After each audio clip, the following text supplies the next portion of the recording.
الحمد لله نحمده ونستعينه ونستغفره ونعوذ بالله من شرور أنفسنا ومن سيئات أعمالنا من يهده الله فلا مضل له ومن يضلل فلا هادي له وأشهد أن لا إله إلا الله وحده لا شريك له وأشهد أن محمدًا عبده ورسوله أرسله بالحق بشيرا ونذيرا أما بعد فإن خير الحديث كتاب الله وخير الهدي هدي محمد صلى الله عليه وسلم وشر الأمور محدثاتها وكل محدثة بدعة وكل بدعة ضلالة وكل ضلالة في النار فأعوذ بالله السميع العليم من الشيطان الرجيم بسم الله الرحمن الرحيم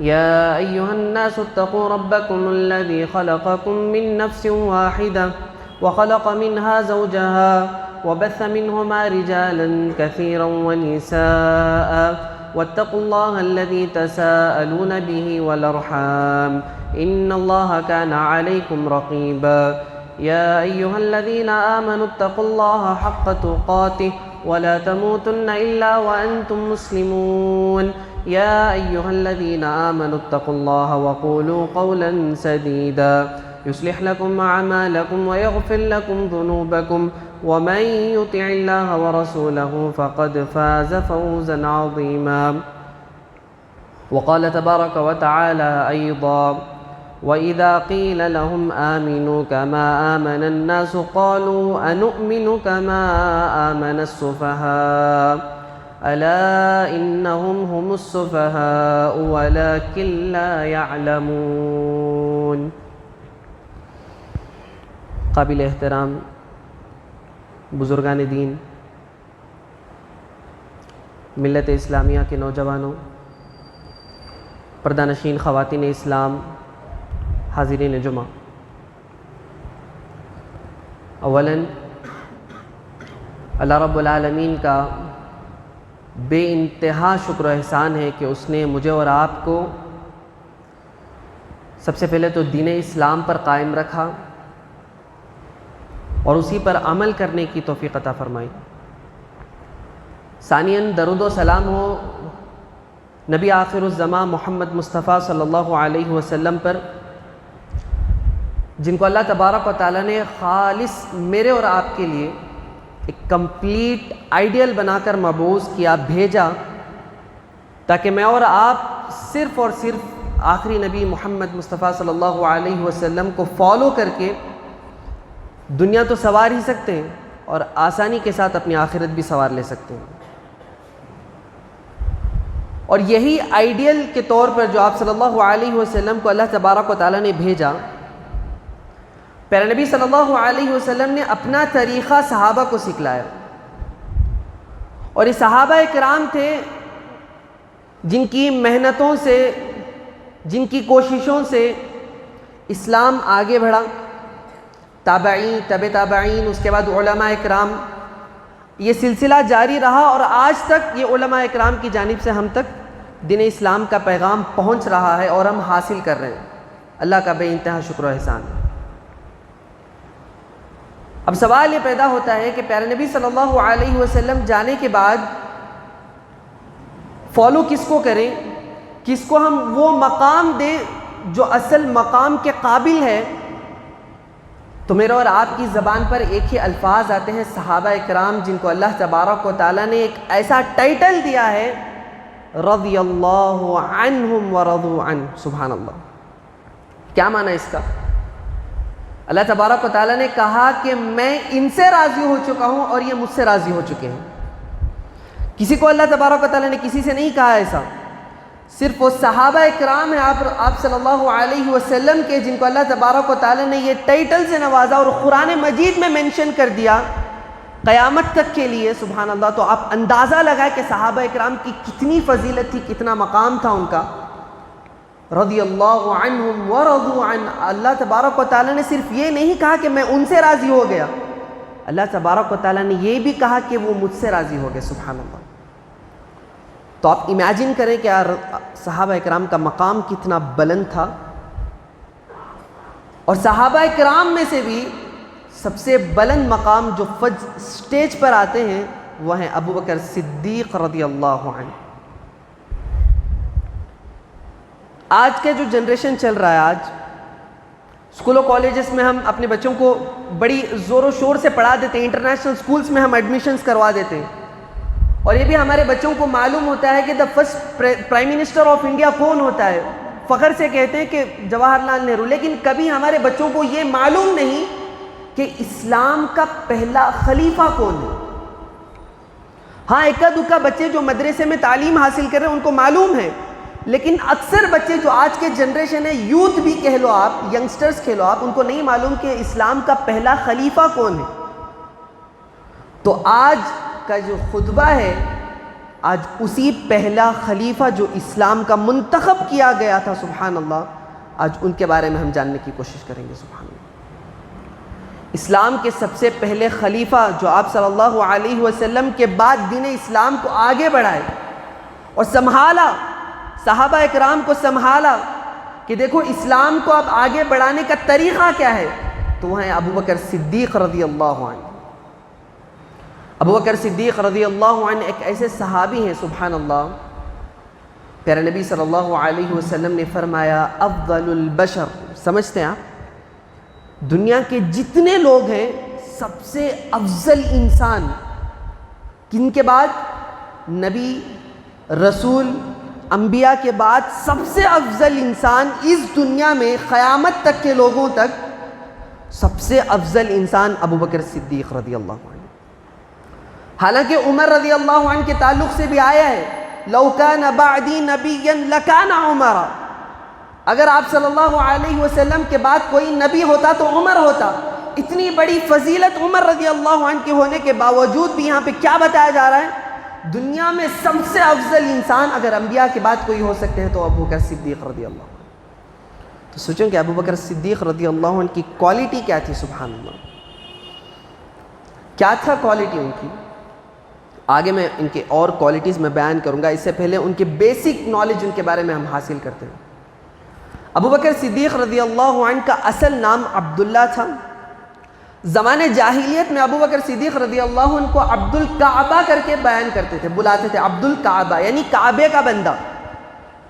اسلام میں یہ واضح ہے کہ کسی کی عبادت اللہ کے بغیر نہیں کی جاتی، چاہے وہ کعبۃ اللہ ہی کیوں نہ ہو. قسم بھی نہیں کھا سکتے ہم، کعبۃ اللہ کی قسم نہیں، کعبے کے رب کی قسم کھا سکتے ہیں، کعبۃ اللہ کی قسم نہیں. اس لیے اللہ کے نبی صلی اللہ علیہ وسلم نے عبد الکعبہ نام چینج کر کے ابو بکر صدیق کا نام عبداللہ رکھا.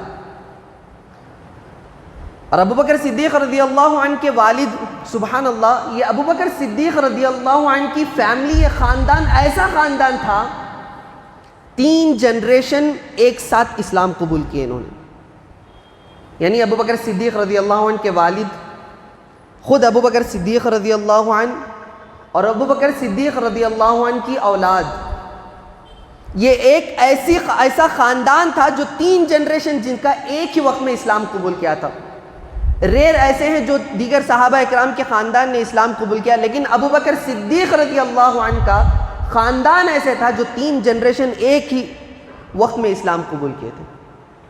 اور ابو بکر صدیق رضی اللہ عنہ کے والد کا نام کیا تھا؟ ابو قحافہ ان کے نام سے بلایا جاتا تھا. اصل نام تو عثمان تھا، جو آج ہم بھی رکھتے ہیں. میرا نام گھر میں کچھ اور ہے، اسکول و کالجز میں میرا کچھ نام اور ہے. تو اسی طرح ابو بکر رضی اللہ عنہ کے والد کا نام عثمان تھا، لیکن بلایا جاتا تھا ابو قحافہ. اور یہ نابینا تھے، ان کو دکھائی نہیں دیتا تھا. ہوا یہ، آپ ایک اندازہ لگائیں کہ ابو بکر صدیق رضی اللہ عنہ کا مقام کیا تھا. ہجرت کا موقع آیا. یہ بیان میں اس لیے کر رہا ہوں، جب ان کے والد کا ذکر آ گیا تو میں اس خلاصہ کر دیتا ہوں. جب ہجرت کا موقع آیا تو ابو بکر صدیق رضی اللہ عنہ نے گھر میں جتنا مال تھا سب اکٹھا کیا اور لے کر چلے گئے. آپ صلی اللہ علیہ وسلم کے ساتھ لے کر روانہ ہو گئے. اور جب خبر پہنچی ابو بکر صدیق رضی اللہ عنہ کے والد کو، ابھی اسلام نہیں قبول کیے تھے، خبر پہنچی کہ ابو بکر رضی اللہ عنہ نے ایک پھوٹی کوڑی بھی گھر میں نہیں چھوڑی، سارا سامان سمیٹ کر لے کر چلے گئے. تو نابینا باپ اپنے پوتے کو بلا کر کہتا ہے کہ ابو بکر نے کیا چھوڑا گھر میں؟ انہوں نے کہا کہ ڈرو نہیں، ابو بکر رضی اللہ عنہ نے، والد صاحب نے گھر میں بہت کچھ چھوڑا ہے۔ دیکھیں سبحان اللہ، بچے کے اخلاق بھی کیسے تھے۔ عبد الرحمن عبداللہ بن ابو بکر رضی اللہ عنہ، اخلاق دیکھیں سبحان اللہ، بچہ کیا کہتا ہے کہ ابو بکر رضی اللہ عنہ نے گھر میں بہت سارا مال چھوڑا ہے، لیکن گھر میں کچھ بھی مال نہیں چھوڑا، سب لے کر چلے گئے اللہ کے خاطر۔ انہوں نے کیا کیا؟ ایک چھوٹی سی پوٹلی تھی، اس میں کنکریاں جو پتھرے تھے وہ فل کر دیے اور لے کر جا کر نابینا دادا کو بتا دیا کہ دیکھو اس میں اشرفیاں ہیں۔ سبحان اللہ، ان کو نہیں بتایا کہ ابو بکر رضی اللہ عنہ نے اس میں کنکریاں کچھ بھی گھر میں نہیں چھوڑا۔ کیوں؟ انہوں نے اسلام نہیں قبول کیے تھے، اور یہ معلوم بھی نہیں تھا کہ ابو بکر رضی اللہ عنہ اچانک انہوں نے ہجرت کر دی تھی۔ یہ بس چھپانے کے لیے، اسلام کے خاطر انہوں نے کہا کہ دیکھو ابو بکر رضی اللہ عنہ نے پوٹلی میں کنکریاں کے بغیر اشرفیاں چھوڑ کر گئے۔ کس موقع پر؟ جب گھر کا ایک کمانڈر اگر وہ چلا جائے تو گھر کا عالم کیا ہوتا ہے یہ آپ جانتے ہیں، جو والدین ہیں وہ جانتے ہیں۔ اگر وہ کہیں دور چلے جائے تو گھر کا معاملہ کیا ہو سکتا ہے، ان کو کون دیکھے گا گھر والوں کو؟ یہ نہیں سوچا ابو بکر رضی اللہ عنہ، کہا کہ میں اللہ کو چھوڑ کے جا رہا ہوں، اللہ میرے گھر والوں کو دیکھ لے گا اور کچھ نہیں۔ اس سے بڑھ کر تقویٰ نہیں تھا۔ آج ہمارے پاس یہ ایمان نہیں ہے، آج ہمارے پاس یہ تقویٰ نہیں ہے، آج ہم نہیں معلوم کراتے بچوں کو کہ دیکھو صحابہ کی کوالٹی یہ ہوتی ہے۔ اس لیے ہمارے بچوں کے اخلاق ایسے ہو چکے ہیں، بچے گلی میں پھر رہے ہیں، زبان کھول رہے ہیں تو گالی ان کے زبان سے آ رہی ہے، زبان بند کر رہے ہیں تو گالی ان کے زبان سے آ رہی ہے۔ کیوں؟ ہم نے نہیں پڑھایا ابو بکر رضی اللہ عنہ کون تھے، ان کے اخلاق کیا تھے، پیارے نبی صلی اللہ علیہ وسلم کے اخلاق کیا تھے، ان کی ہسٹری کیا تھی، یہ ہم نے نہیں سکھایا۔ سبحان اللہ، ابو بکر رضی اللہ عنہ نے سب کچھ لے کر چلے گئے آپ صلی اللہ علیہ وسلم کے ساتھ، اور اتنی کوالٹی تھی سبحان اللہ، زمانے جاہلیت میں تک ابو بکر رضی اللہ عنہ نے کبھی بھی اپنے ہاتھ سے شراب کو نہیں لگایا، کبھی بھی شراب کو ہاتھ نہیں لگایا۔ صحابہ کرام نے پوچھا ہم نے بھی شراب پی ہے زمانے جاہلیت میں، نعوذ باللہ، اللہ معاف کرے۔ ابو بکر رضی اللہ عنہ سے پوچھا وہ کیا بات تھی، کیا ریزن تھا کہ تم نے زمانے جاہلیت میں بھی شراب کو ہاتھ نہیں لگایا، جبکہ معلوم تھا کہ شراب حلال تھی، ہر کوئی شراب پیتا تھا؟ ابو بکر رضی اللہ عنہ نے کہا کہ مجھے میری عزت آبرو، مجھے میری عزت پیاری ہے۔ کیا تھے ابو بکر رضی اللہ عنہ؟ مکہ کے بڑے تاجروں میں سے سب سے بڑے تاجر تھے، یعنی جو ٹاپ 10 ریچسٹ مینز جن کو ہم کہتے ہیں ان میں سے ابو بکر رضی اللہ عنہ کا نام شامل ہوتا تھا۔ ابو بکر رضی اللہ عنہ نے گوارا نہیں کیا کہ میرا سٹیٹس گر جائے گا، شراب پینے سے میری عزت چلے جائے گی، حالانکہ مالداروں کو معلوم ہے میں کچھ بھی کر لوں میری عزت نہیں جائے گی، لیکن انہوں نے اپنی عزت کا خیال زمانے جاہلیت میں بھی رکھا تھا۔ آج جن کے پاس مال و دولت ہے وہ اپنا مال عیاشیوں میں خرچ کر رہے ہیں، وہ اپنا مال فضول کر رہے ہیں۔ ابو بکر رضی اللہ عنہ سے ایک سبق لے لو، جن کے پاس اتنا مال تھا، مکہ کے بڑے تاجروں میں سے ایک تاجر شمار ہوتے تھے، لیکن انہوں نے کبھی زمانے جاہلیت میں بھی اپنا مال کو فضول نہیں کیا، کبھی بھی شراب کو ہاتھ نہیں لگایا۔ کیوں؟ عزت پیاری تھی۔ آج ہمیں عزت پیاری نہیں ہے، ہاں ہے الحمدللہ، اسلام کے خاطر ہم عزت کو بچا لیتے ہیں، لیکن کبھی بھی ہم نے یہ نہیں دیکھا کہ ہمارا اسلام ہمیں کیا سکھاتا ہے، میں سامنے والے کو اسلام کیسے پیش کروں۔ آپ کو معلوم ہے دنیا میں جو لوگ ہیں، کافر لوگ، جو بھی لوگ ہیں اسلام کو چھوڑ کر، جتنے بھی ریلیجنز کے لوگ ہیں وہ اسلام کو نہیں پڑھتے ہوئے، ان کو قرآن بھی دے دو تو بڑی مشکل سے وہ 1-2 پارہ پڑھ لیتے ہیں ترجمے کے ساتھ، وہ اسلام کے بکس نالج حاصل نہیں کرتے۔ وہ اسلام کو کیسے پہچانتے ہیں؟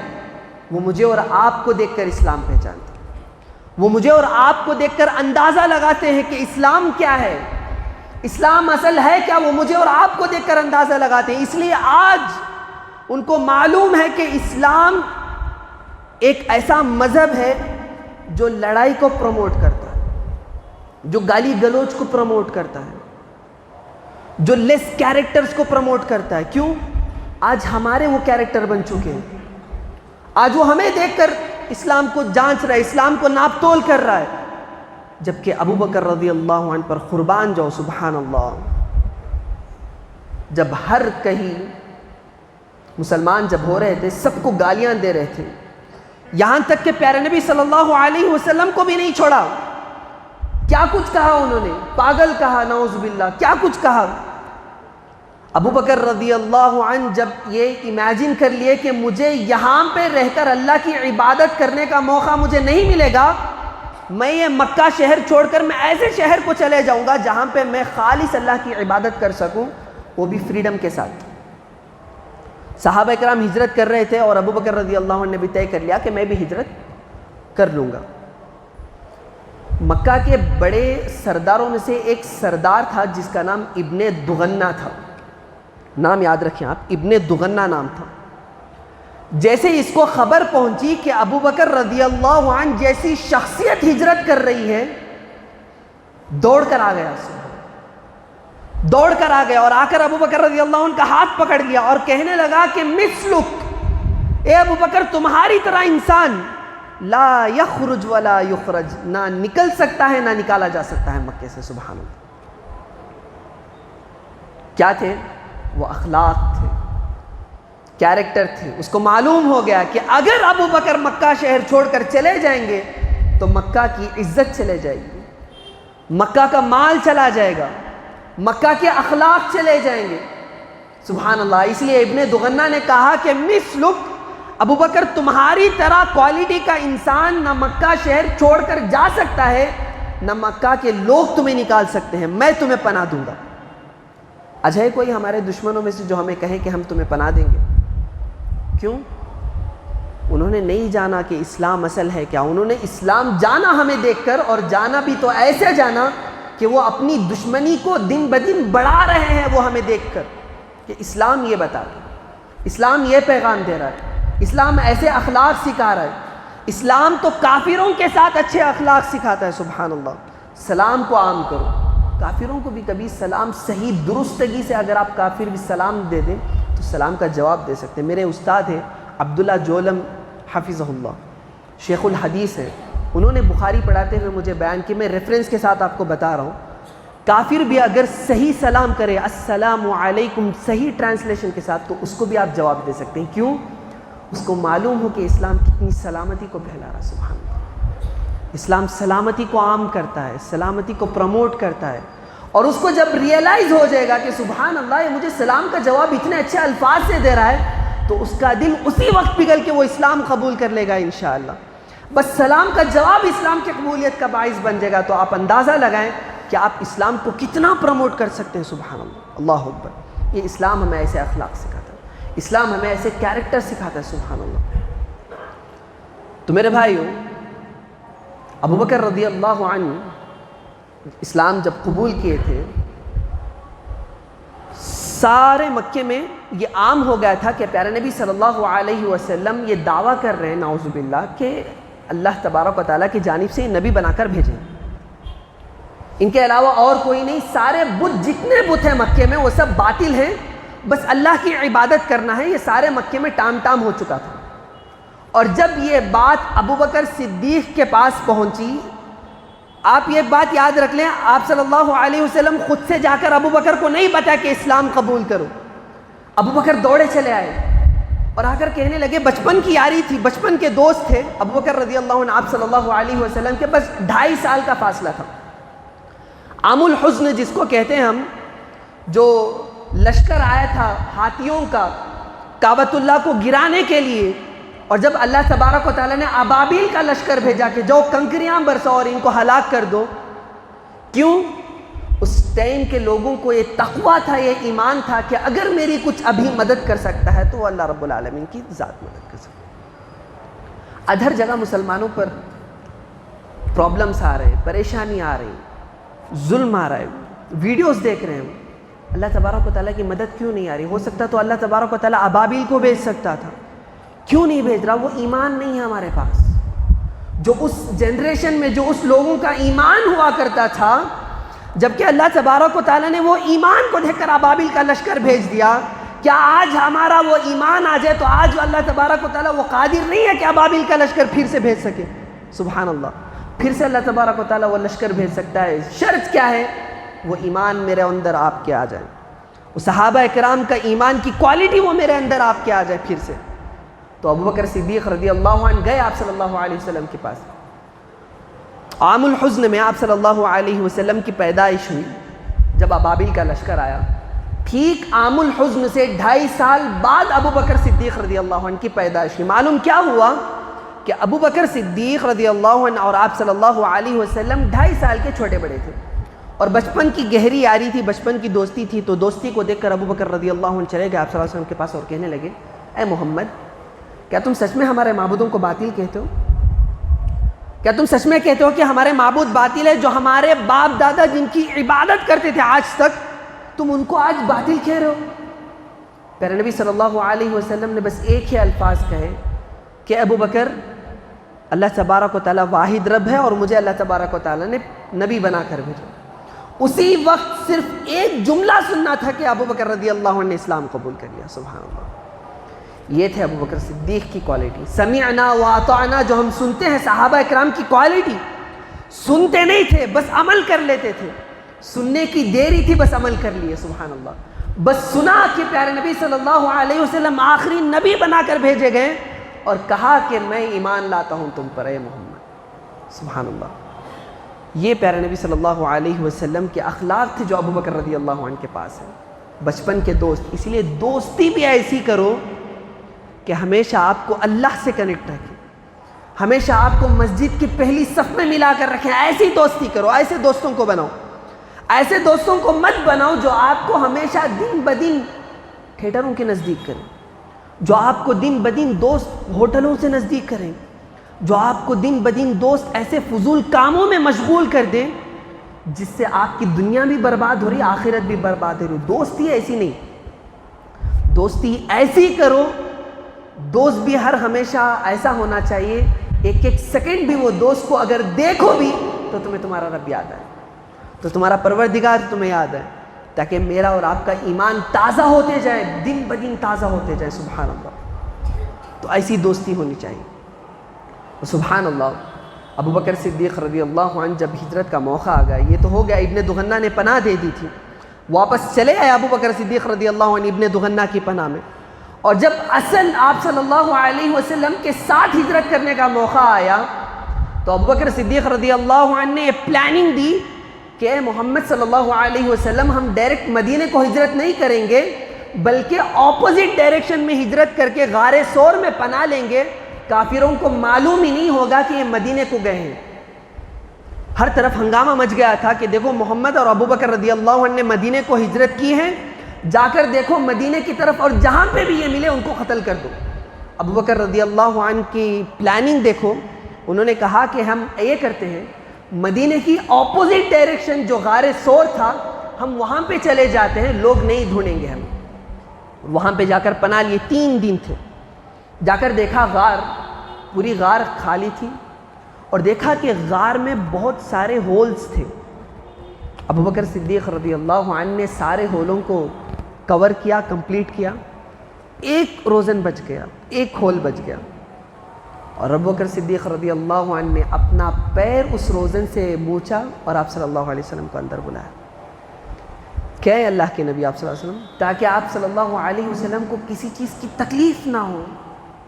اور ابو بکر بیان کرتے ہیں کہ وہ جس روزن پہ, جس ہول پہ میں نے پیر رکھا تھا, مجھے اس روزن سے ایک ایسا زہریلا جانور مجھے ڈس رہا تھا, میرے آنکھوں سے آنسو گر رہے تھے, لیکن میں نے آپ صلی اللہ علیہ وسلم کو ڈسٹرب نہیں کیا کہ میرے نبی سو رہے ہیں, آرام کر رہے ہیں, میری ایک آواز سے میرے نبی کی نیند بیدار ہو جائے گی. یہ تک ابو بکر رضی اللہ عنہ نے گوارا نہیں کیا. سبحان اللہ. یہ تھی نبی کی محبت, یہ تھی نبی کی محبت. آج ہم نبی کی محبت کو لے کر سڑکوں پر ناچ رہے ہیں, نبی کی محبت کو لے کر گلی گلی ناچ رہے ہیں. بتانے کی ضرورت نہیں, ہر کوئی جانتا ہے کہ آج نبی کی محبت کو کیسے پروموٹ کر رہے ہیں صلی اللہ علیہ وسلم. نبی کی محبت کو ایسے پروموٹ کیا جاتا ہے اپنی جان کے خاطر. صحابہ اکرام نے کیا کہا, میرے والدین آپ پر قربان ہیں. سبحان اللہ, والدین کو قربان کر دیا اللہ کے نبی صلی اللہ علیہ وسلم کے خاطر. تو یہ تھی صحابہ اکرام کی محبت. ایسی محبت اگر میرا اور آپ کے اندر آ جائے گی تو سبحان اللہ ایمان بدل جائے گا، ایمان تازہ ہو جائے گا۔ اور جب کافر ڈھونڈ لیے ابوبکر صدیق رضی اللہ عنہ کو، غار کے اوپر تک آ کر پہنچ گئے، تو ابوبکر صدیق رضی اللہ عنہ نے بس ایک جملہ کہا کہ اے اللہ کے نبی، اگر یہ جھک کر دیکھ لے تو میں اور آپ نظر آ جائیں۔ آپ صلی اللہ علیہ وسلم نے کہا کہ ان اللہ معنا، ابوبکر ڈرو نہیں، ابوبکر ڈرو نہیں، میرا رب میرے ساتھ ہے، میرا رب میرے ساتھ ہے۔ ابوبکر خاموش ہو گیا۔ آج ہمیں کوئی ایک عالم بس کسی مسئلے کے بارے میں بتا دے تو ہم اس کے الگ سوالات بناتے ہیں، اپوزٹ سوالات بنا کر ان سے پوچھتے ہیں ایسا ہوتا تو کیا ہوتا، ایسے ہوتا تو کیا ہوتا۔ مشہور ہے کہ بنی اسرائیل کے سوالات ہمارے اندر آ جائیں گے۔ صحابہ اکرام کی کوالٹی تھی کہ بس آپ صلی اللہ علیہ وسلم نے بتا دیا تو بتا دیا، بس ہم نے قبول کر لیا، سمعنا واطعنا۔ اور انفاق فی سبیل اللہ کے بارے میں اگر میں بتاؤں، ابوبکر صدیق رضی اللہ عنہ، تبوک کا موقع تھا، تبوک کے موقع میں ابوبکر صدیق رضی اللہ عنہ کے پاس مال نہیں تھا۔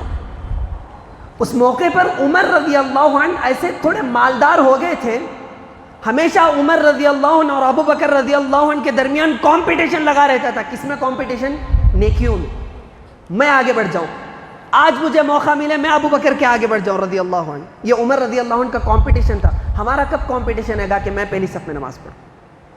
میرا کب کمپٹیشن ہے گا کہ میں تہجد کو اٹھ کے نماز پڑھوں، میں اپنے اہل و عیال کو جگاؤں تہجد کو؟ جبکہ اللہ تبارک و تعالیٰ نے کہا کہ قو انفسکم واہلیکم نارا، تم اپنے آپ کو تو آگ سے بچا رہے ہو، اپنے اہل و عیال کو بچاؤ، جس طرح ابوبکر صدیق نے بچایا تھا۔ فاطمہ رضی اللہ عنہ، عائشہ رضی اللہ عنہ بیٹی اسلام قبول کی، بیٹا اسلام قبول کیا، بچا رہا ہے بیٹا اسلام کو، سبحان اللہ۔ تو ایسے ہم نے کبھی اپنے بچوں کو نہیں سکھایا، بس میں کبھی کبھار مجھے توفیق مل جائے تو میں پہلی صف میں آ کر نماز پڑھ لوں، لیکن میں اپنے بچے کو ساتھ نہیں لے کر آؤں گا، میں اپنے بھائی کو ساتھ نہیں لے کر آؤں گا، میں اپنے دوست کو ساتھ نہیں لے کر آؤں گا۔ کیوں؟ میں نے یہ آیت نہیں پڑھی، اور آیت پڑھی بھی تو مجھے عمل کرنے کی توفیق نہیں ملتی۔ کیوں؟ ایمان کمزور ہو گیا۔ بات پھر کر وہیں پر آتی ہے کہ اسلام میرا وہی باقی نہیں رہا جس طرح صحابہ اکرام کا ہوا کرتا تھا۔ تو ابوبکر صدیق رضی اللہ عنہ، آپ صلی اللہ علیہ وسلم نے اعلان کیا کہ تبوک کا موقع ہے، جنگ کا موقع، جن جن کے پاس جتنا مال ہے، جتنا بھی تعاون کر سکتے ہو تعاون کرو۔ عمر رضی اللہ عنہ خوش ہو کر چلے گئے کہ میں آج ابوبکر سے جیت جاؤں گا۔ عمر رضی اللہ عنہ نے اپنے گھر کا آدھا مال لیا اور آدھا مال گھر میں چھوڑ دیا، اور لا کر آدھا مال آپ صلی اللہ علیہ وسلم کی خدمت میں ڈال دیا، اور کہا کہ اللہ کے نبی میں نے اپنے گھر کا آدھا مال اپنی خدمت میں پیش کر دیا۔ ابوبکر رضی اللہ عنہ ہے، سبحان اللہ، جتنا سب کچھ تھا، جھاڑو پوچھا سب لے کر آ گئے اور آپ صلی اللہ علیہ وسلم کی خدمت میں رکھ دیا۔ عمر رضی اللہ عنہ نے جب مال کو دیکھا تو اندر اندر سے خوش ہونے لگے کہ میں آج جیت گیا ابوبکر سے، میں آج جیت گیا۔ آپ صلی اللہ علیہ وسلم نے پوچھا عمر گھر میں کچھ چھوڑا ہے؟ عمر نے کہا رضی اللہ عنہ میں نے گھر میں آدھا مال چھوڑا ہے، آدھا مال لے کر آیا ہوں۔ جب ابوبکر صدیق رضی اللہ عنہ سے پوچھا ابوبکر گھر میں کچھ چھوڑا ہے؟ سنو قربان جو ابوبکر رضی اللہ عنہ کے جواب پر کہا، ابوبکر رضی اللہ عنہ نے اللہ کے نبی کو چھوڑ کر سب کچھ لے کر آیا ہوں، سبحان اللہ۔ یا اللہ کے نبی آپ کو اور اللہ کو چھوڑ کر سب کچھ لے کر آ گیا ہوں، کچھ بھی گھر میں باقی نہیں رکھا میں۔ اور ہمارے آج انفاق فی سبیل اللہ کا مسئلہ کیا ہے؟ معاملہ کیا ہے؟ میں 100 روپے بھی اللہ کی خاطر خرچ کرتا ہوں تو میں 100 مرتبہ سوچتا ہوں، 10 روپے بھی میں اللہ کی خاطر خرچ کرتا ہوں تو 10 مرتبہ سوچتا ہوں۔ ایک چھوٹی سی بات، اسی مسجد، آپ جس مسجد میں بیٹھے ہیں، سبحان اللہ، آپ کے تعاون سے الحمدللہ، آپ کی چیریٹی سے آج یہ مسجد اس مقام پر پہنچ چکی ہے۔ ابھی بہت کام باقی ہے اس مسجد کا، آپ خود اپنے نظروں سے دیکھ سکتے ہیں، اور آج آپ کے حق میں ہے، آج آپ بڑھ چڑھ کر اگر اس مسجد کے لیے اور تعاون کریں گے تو سبحان اللہ یہ مسجد اور مکمل ہو جائے گی، سبحان اللہ۔ تو انفاق، اس واقعے سے ہمیں یہ اندازہ ملتا ہے کہ ایک چھوٹا سا مال صحیح۔ اب صلی اللہ علیہ وسلم نے کہا کہ جو بندہ دنیا میں اللہ کے لیے گھر بناتا ہے وہ اللہ تعالیٰ کے جنت میں وہ گھر بنا لیا۔ اور ایک حدیث میں اتنا تب اللہ کے نبی صلی اللہ علیہ وسلم نے بتا دیا، چوڑی کے گھونسلے کے مانند بھی اگر بندہ مسجد کے لیے خرچ کرتا ہے تو اس کے بدلے اللہ تبارک و تعالیٰ جنت میں محل عطا کرے گا، سبحان اللہ۔ چوڑی کا گھونسلہ کتنا آتا ہے؟ اتنا سا چھوٹا سا، اس کا ہم کنورٹ کریں گے پیسوں میں تو 100 روپے بھی اگر آپ اللہ کے مسجد کے خاطر اب خرچ کر رہے ہیں تو اس 100 روپے کے بدلے اللہ تبارک و تعالیٰ مسجد میں جنت پہ گھر بنا رہے ہیں، محل بنا رہے ہیں، سبحان اللہ۔ مالداروں کے لیے اسلام ایکویلٹی بتاتا ہے، مالداروں کے لیے ایک حدیث ہے کہ دنیا میں گھر بنائیں گے اللہ کے خاطر تو جنت میں بھی محل بنائیں گے۔ تو اسلام نے غریبوں کو بھی سوچا ہے، مڈل فیملی کو بھی سوچا ہے، اگر آپ بھی 100 روپے دیں گے تو آپ کے لیے جنت میں محل، مالدار گھر بنائیں گے تو محل، لیکن مڈل فیملی کے لیے 100 روپے بھی خرچ کریں گے تو اللہ تبارک و تعالیٰ جنت میں محل تعمیر کرے، سبحان اللہ۔ یہ اسلام سکھاتا ہے۔ دنیا میں ایسا کوئی ریلیجن نہیں جو اتنی ایکویلٹی بتاتا ہے۔ ایک صف میں ہے، غریب سے غریب بکھڑ کر نماز پڑھ رہا ہے، مالدار سے مالدار بکھڑ کر نماز پڑھ رہا ہے، قدم سے قدم، کندھے سے کندھا ملا کر نماز پڑھ رہا ہے۔ دوسرے ریلیجنز میں اتنے کیسٹ ہوتے ہیں کہ اونچلا درجے کا کیسٹ جس مندر میں جاتا ہے تو وہ نچلے درجے کا کیسٹ نہیں جاتا۔ وہ ہمارا اسلام اتنی تعلیم سکھاتا ہے، سبحان اللہ۔ مالدار بھی بازو کھڑا رہتا ہے، غریب بھی بازو کھڑا رہتا ہے، سبحان اللہ۔ تو یہ تھے انفاق فی سبیل اللہ۔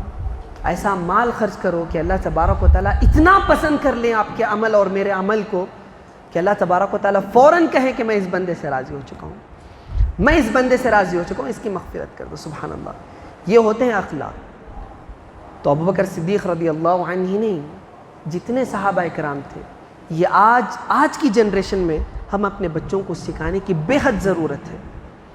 آج اگر ہم یہ جنریشن کو آج صحابہ کرام کے بارے میں بتائیں گے تو آج سکون آئے گا، اطمینان آئے گا، وہ ایمان تازہ ہوگا، وہ گلیوں میں اذان کی آوازیں گونجے گی، وہ بچے نظر آئیں گے پہلی صف میں انشاءاللہ۔ تو دعا ہے رب العالمین سے کہ اللہ تبارک و تعالیٰ مجھے اور آپ کو صحابہ کرام کے بارے میں جان کر ان جیسا بننے کی توفیق عطا فرمائے، ان کے کوالٹی کو لے کر عمل کرنے کی توفیق عطا فرمائے۔ جب تک دنیا میں رکھے مجھے اور آپ کو اللہ تبارک و تعالیٰ ایمان پر قائم رکھے، اور جب اپنے پاس بلائے ایمان کی حالت میں بلائیں۔ آمین۔ وآخر دعوانا ان الحمد للہ رب العالمین۔